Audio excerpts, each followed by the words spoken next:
You, a poorly educated person, are not worthy of my son. Cut ties and leave the venue immediately. That's right, Michael is an elite. Someone like you has no business being involved with him. I can't believe you didn't even go to high school. I wonder why Michael invited someone like you to his big day. Oh, but since you're here, leave your gift at least. Not that it'll be much. Well then, I'll leave the gift here. Oh, and if we're cutting ties, I'll also cancel the account with a $150 million deposit at your bank. My name is Jason. This is what happened at my best friend Michael's wedding. Ever since I was young, I hated studying and always avoided it. My parents worried about me and tried various methods to spark my interest in learning, like educational drills with anime characters, riddle-like materials, and popular fun classes, but I rejected them all. Being full-time employees, my parents didn't have much time to oversee my studies and were at a loss. Though I was terrible at studying, I diligently did chores at home to help my often absent parents. Since elementary school, doing laundry and cleaning were not only my duties but also my joy. It was fun to see the room getting cleaner, and being praised by my parents made me feel useful and happy. In middle school, I started cooking as well. Since my days in elementary school, I've been intrigued by cooking, starting with basics like pancakes and soup. Due to my parents' diligence, we had sufficient resources, allowing me to dive into my culinary interests by acquiring cookbooks and sourcing the necessary ingredients to experiment with various recipes. This sparked my enthusiasm for household tasks, making them more enjoyable. In particular, meat and potato stew became my signature dish. Initially, I used store-bought mixes, but my quest for improvement led me to experiment with various seasonings and prioritize ingredient quality. My commitment even resulted in receiving a pressure cooker as a birthday gift, enhancing my cooking tools. As exam season approached, despite my reluctance towards studying, I recognized the necessity to study to prevent failing. Therefore, my parents suggested, during exams, we can take care of the meals, maybe pick up some ready-made dishes or fast food. But my love for cooking far outweighed my interest in studying, so I said, leave the cooking to me, and even prepared make-ahead meals to freeze over the weekends. Seeing my dedication, my parents must have realized that academics weren't my strong suit and decided to let me focus on household chores as much as I wanted.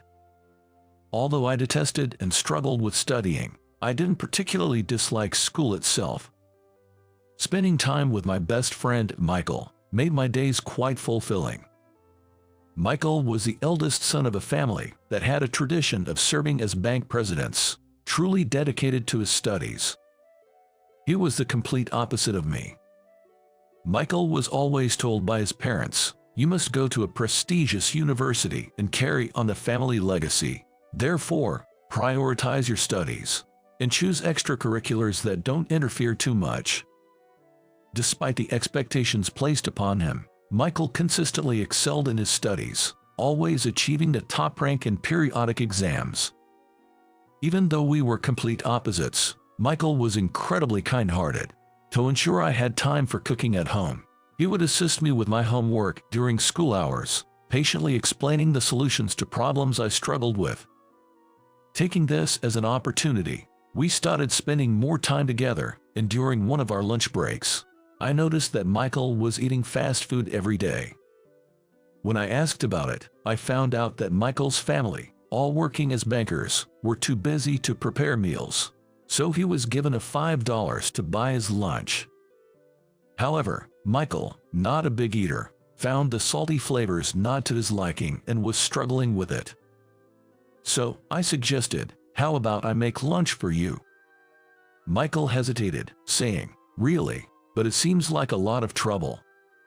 But when I insisted, "Don't worry about it. I already make lunch for my parents as well, so adding one more isn't much of a hassle. It's my way of thanking you for all the help with studying, you know." He agreed.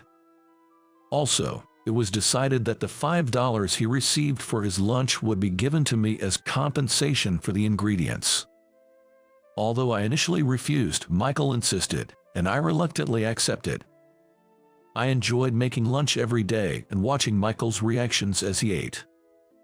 As I got to know his taste preferences, the lightly seasoned meat and potatoes I prepared were particularly to his liking, receiving high praise. Since dinners at his home were mostly pre-made from the supermarket due to his family's late returns, I occasionally brought over some home-cooked meals to share. I only met Michael's mother once when she happened to come home early. She bombarded me with questions, asking, "Oh, are you Michael's friend? Welcome, since you're his friend. You must be good at studying, right? Which high school are you aiming for?" When I honestly told her that I wasn't good at studying and hadn't thought about high school at all, she seemed displeased and muttered, "Why would he be friends with someone like him?" Seeing her like that, I thought to myself, what a scary lady. Just when Michael chimed in, "I've told you about him before. He's the one who makes lunch for me and sometimes brings dinner. Remember, Jason?" Michael's mother then gave me a thorough once-over and said with a smile, "Well, thank you for that. It's indeed important to stay healthy, and I appreciate it. They say teaching also contributes to Michael's growth, so please continue to do so." But her eyes didn't smile, which was frightening. It seemed she knew about the daily lunches I prepared, and she seemed to appreciate that. But the intensity in her demeanor, as if saying, "Don't associate with someone who can't study," and the way she scrutinized me like she was scoring me, made me uncomfortable. I continued to make Michael's lunches until we graduated.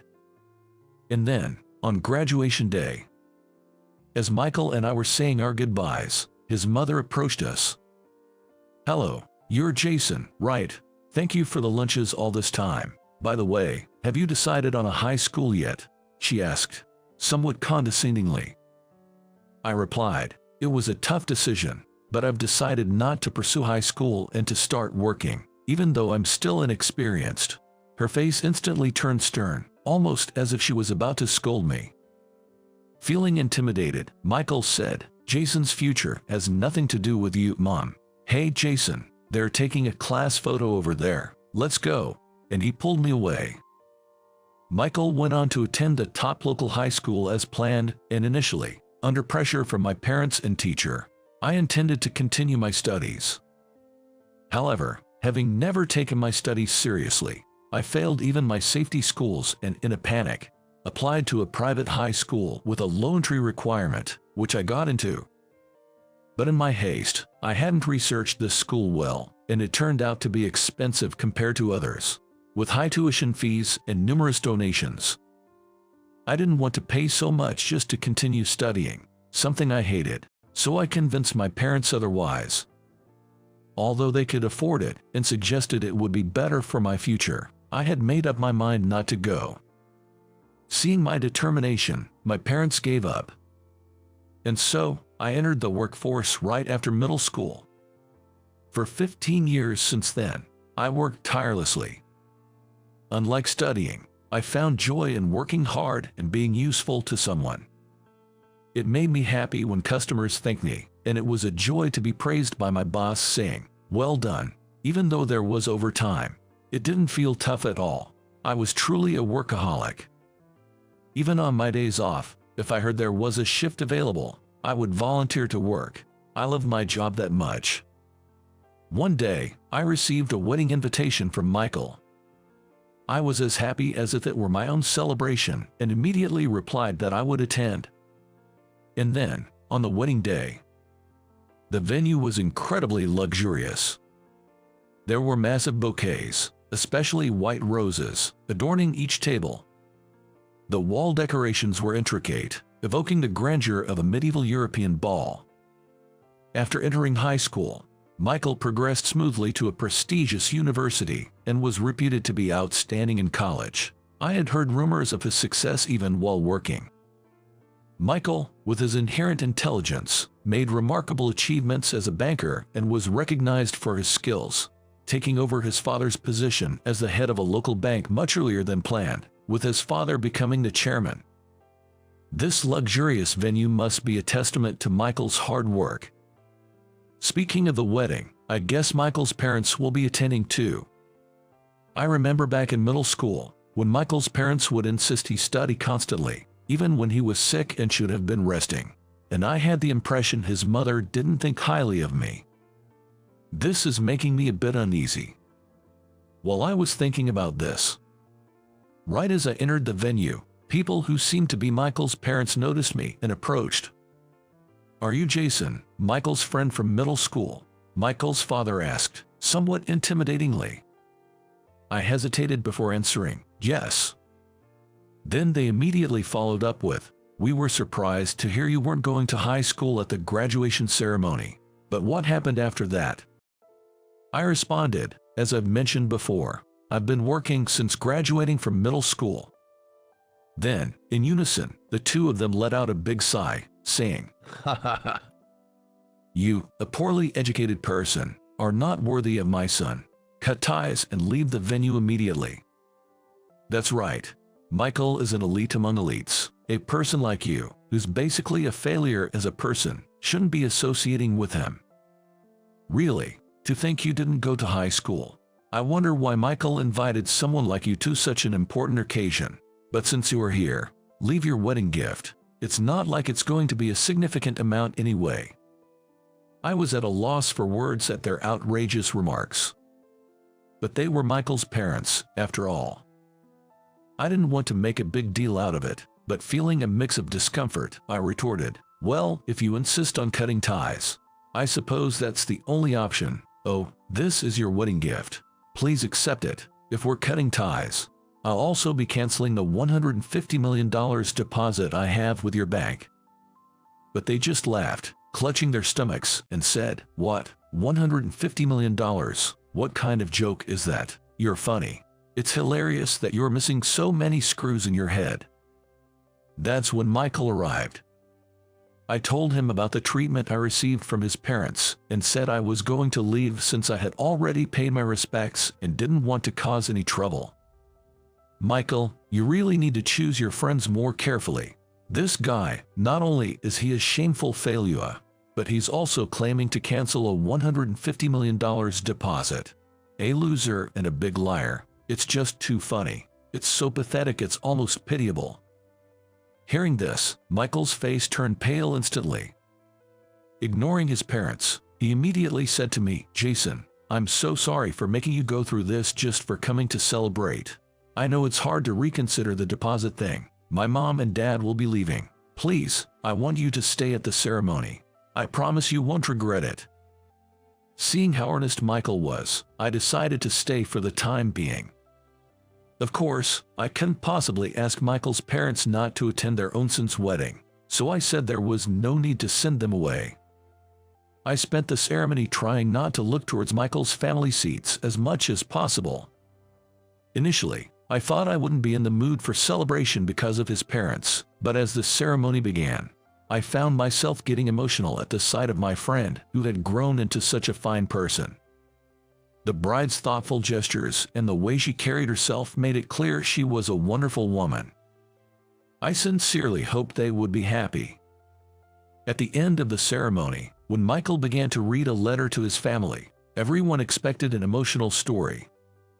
"Thank you all for gathering here today. I have something modest to share with my parents."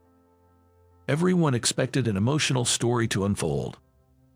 However, Michael began, "Firstly, I deeply apologize for any discomfort or inconvenience caused by my parents' belief in the supremacy of education and banking careers, which has upset various individuals over the years. Earlier, they insulted my dear friend Jason, calling him an uneducated lowlife and a liar. Jason, I am truly sorry for the extremely rude behavior of my parents. Additionally, as a banker, I apologize for the disrespectful treatment our bank has shown towards Jason, a valued client who has entrusted us with a significant amount of assets. I am fully aware of the audacity of this, but I sincerely hope to continue our business relationship moving forward."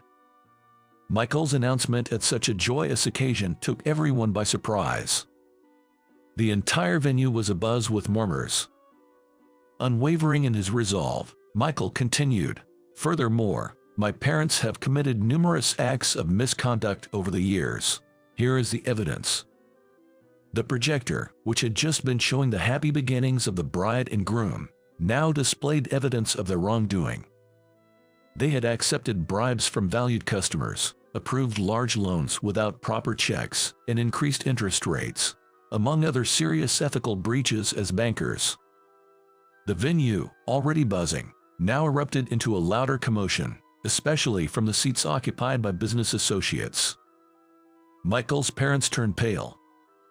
He looked at his parents once before declaring, "Effective today, my parents will be removed from all their positions at the bank. Furthermore, to prevent such incidents in the future, we will conduct a thorough internal investigation and commit to restructuring the bank to ensure its integrity. I kindly ask for your continued business and support," and he apologized once again. Michael's parents, pale and shaken, collapsed to their knees, unable to face reality, their heads bowed. Despite not having done anything wrong, I was moved by Michael's defiance of his own parents and applauded him. My applause led others in attendance to join in, and with that, Michael's wedding came to a close. In fact, after graduating from middle school, I immediately sought to turn my passion for housework into a career and joined a housekeeping service company, where I worked for about 10 years. My years of honing my housekeeping skills were apparently on par with those of industry veterans, and my colleagues respected and accepted me as a professional, despite my junior high school education. Working in a housekeeping service wasn't just about doing chores. It often involved significant communication with clients. Especially during the summer, when parents were at work and their children were home, I was often asked to take care of the kids and prepare their meals. After playing with the children and completing the household tasks, I would report back to the children's mother about the day's activities and how the children were doing. It was a bit embarrassing but very rewarding to be thanked for taking care of the children, on top of the housekeeping, by the clients. I loved the routine of working, communicating with clients, and being appreciated for my efforts. On days off from work, I enjoyed doing housework at my parents' home, making my hobby essentially my job. I had no girlfriend, so I saved up quite a bit of money, and after 10 years, I left the company to start my own housekeeping service. My boss, Alex, who had been very helpful, joked with me, saying, "Well, losing a talented person like you is a real blow. And to hear you're starting your own company. Looks like we'll have more competition," but he sent me off warmly. Starting my company was a challenge, especially since I knew nothing about management or accounting, but I was determined to learn everything necessary for my business, including bookkeeping, marketing, and law, often seeking help from my hired secretary. I was amazed at how my social experiences enabled me to grasp studies I couldn't during my childhood. I had a solid understanding of the housekeeping service industry from my previous job, so I created manuals to ensure even beginners could quickly start working.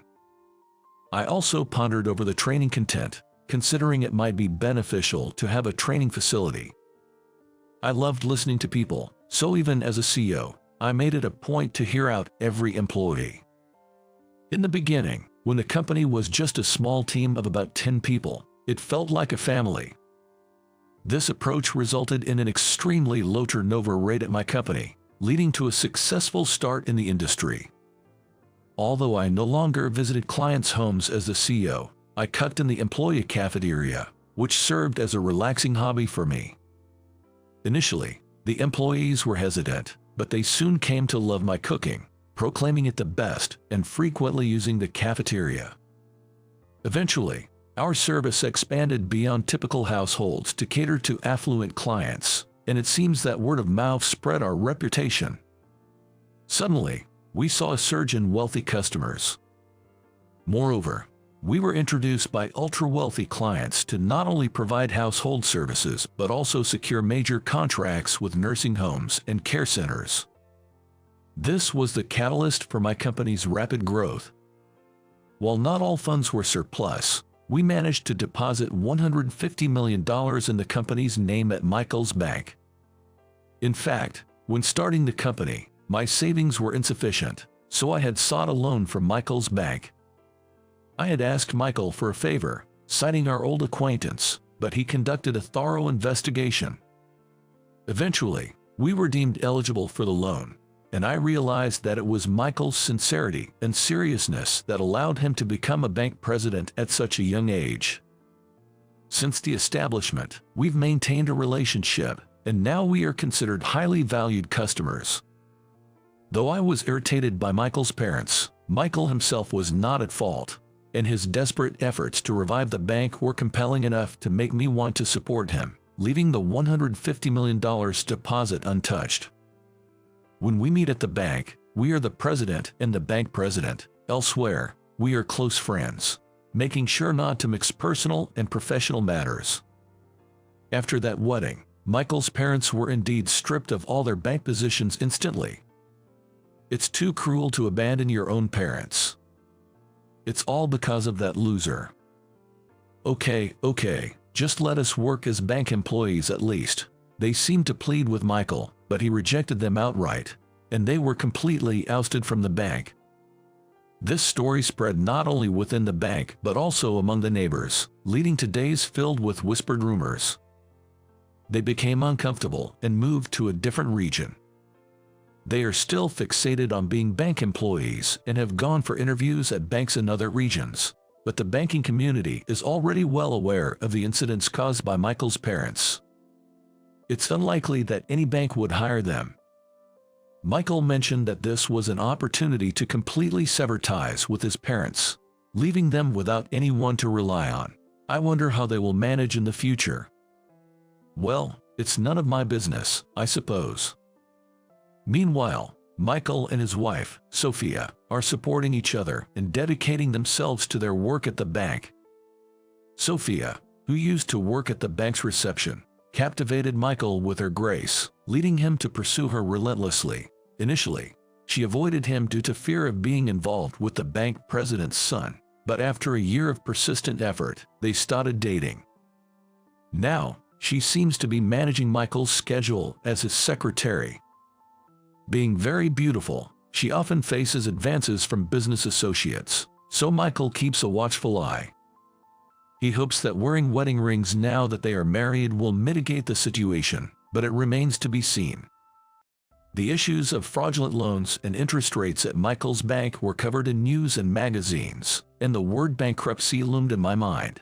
However, it seems that many major clients were invited to that wedding, and most of them, including myself, after seeing Michael in action, wanted to support him. This led to the accounts not being closed, and instead, they offered encouragement and support. Although it was a struggle to get back on track, Michael's innate intelligence and ability to think ahead have led him to devise new strategies one after another. By cleaning up the bank, it seems that customer trust is actually on the rise, seeing the bank as more reliable now. I'm sure that with Michael at the helm, it won't take too long for the bank to recover. Several months have passed, and things have settled down quite a bit, so I've started visiting Michael's new home from time to time. Michael and his wife, Sophia, seem to struggle with household chores, so I often drop by saying, "Housekeeping service to the rescue," and help them out. It turns out they're regular users of the housekeeping service my company offers. I'm thankful they're such valued customers. Whenever I visit, I make sure to cook them one of my specialty dishes. At times like these, I usually go for beef stew. I'd skillfully chop potatoes and carrots into rough pieces, slice the onions, and cut the meat into bite-sized pieces. Just like that, I'd quietly proceed with the cooking. Michael seemed quite surprised watching me cook, perhaps because it was the first time he'd seen me in action. Sophia was also watching and said, "You're really efficient." Feeling a bit shy from the praise, but also a bit nervous because they were both watching me so intently, I somehow managed to finish making the beef stew. When I served the stew to them, Sophia was surprised by my cooking and said, "I've never had something this delicious before." Michael also complimented, "As always, delicious. This gentle flavor really hits the spot." Feeling happy that they enjoyed it, we had a great time during the meal. I suggested to Sophia, "Beef stew is quite versatile. You can turn the leftovers into curry or even croquettes. I made a bit too much, so feel free to try some variations tomorrow." Then Sophia said, "The original stew is so delicious. I'll try making it into curry since you've suggested." The other day, Sophia's sister, Mary, came over, so I cooked for her too. Mary watched me cook intently and then offered, "Let me help," and started cutting vegetables. It seems Mary, unlike her sister Sophia, has recently taken a keen interest in cooking and is really enjoying it. Mary and I stood side by side in the kitchen, savoring the meal we had just prepared. "It's incredibly delicious," she exclaimed, moved by the taste and begging me to teach her how to cook. "It's all thanks to your help," I responded. "I only chopped vegetables. I've only recently started cooking, so I can do basic things like cutting, boiling, and frying, but I just can't seem to get the seasoning right," she confessed. After much persuasion, she ended up coming over to my place to learn cooking. Despite being teased by my employees for my domestic skills, suggesting I'd make a good housewife, I had to remind myself that I am, after all, a man. "May I come over to your house?" Mary asked with puppy dog eyes, making me catch my breath, but I reminded myself it was just for cooking lessons. Catching a glimpse of Mary, I was taken aback by her soft, curled long hair and her glossy pink lips. I caught my breath again, but then scolded myself. What am I thinking? Get a grip. I quickly invited her over to my place and introduced her to the ingredients, seasonings, and cooking tools. Mary was diligently taking notes, and she looked incredibly charming. As I taught her how to cook, she improved rapidly, and a few months later, I would even get unexpected visits from Mary at my house, asking, "I made this at home. Would you like to eat it with me?" We spent our time like friends, or perhaps it was just my one-sided crush, but I eventually gathered the courage to ask her out on a date, and she accepted. It was a bitterly cold winter day. On our way back from the date, with Christmas approaching, the town was lit up with festive lights, and there seemed to be more couples around than usual. Standing in front of a large Christmas tree at the station, I took the plunge and confessed, "Mary, I've really enjoyed the days we've spent cooking together. I want to keep cooking with you, and occasionally, like today, go out on dates. Would you be my girlfriend?" It was a bit embarrassing to confess in front of the holiday lights and passers-by, but Mary blushed slightly and agreed. Since then, we've even had new recipe development dates at home. When a recipe turned out well, we shared it with the employees of the home service company, and it was a big hit with the clients. Our company has grown significantly, now with a considerable number of employees. Recently, we've even received feature requests from TV programs and magazines like Inside the Buzz, a closer look at home concierge services. But the most surprising development came when someone suggested publishing our recipes in a book. An employee had impressed a client with one of our recipes, who turned out to work for a publishing company and proposed turning our recipes into a book. Since the development of these recipes was not only my effort, but also greatly due to Mary, I immediately consulted her. Excited, she agreed, saying, "It's amazing that our recipes could become a book. Please, let's do it." So, we decided to take on the project, and now we're not only working on developing recipes, but also on writing the book. Meanwhile, I've also been secretly looking for the engagement ring. I fantasize that by the time the recipe book is complete, we might share the same last name. In today's world, where even high school graduates face scrutiny, only having a middle school education is quite rare. Indeed, having a higher level of education might make success more attainable. However, I believe that educational background and success in society aren't directly proportional. In fact, without focusing on academic qualifications, I entered the workforce and have now established and managed my own company. Some might consider this hindsight, but among successful individuals, there are certainly those who started with just a middle school education. Just like Michael's parents, who despite their excellent academic backgrounds, fell into a trap by being arrogant about it. I understand that to some extent, it's inevitable to be concerned about educational background. Yet, I wish everyone would not dwell on academic qualifications so much and instead pursue what they are passionate about, leveraging their strengths in society freely.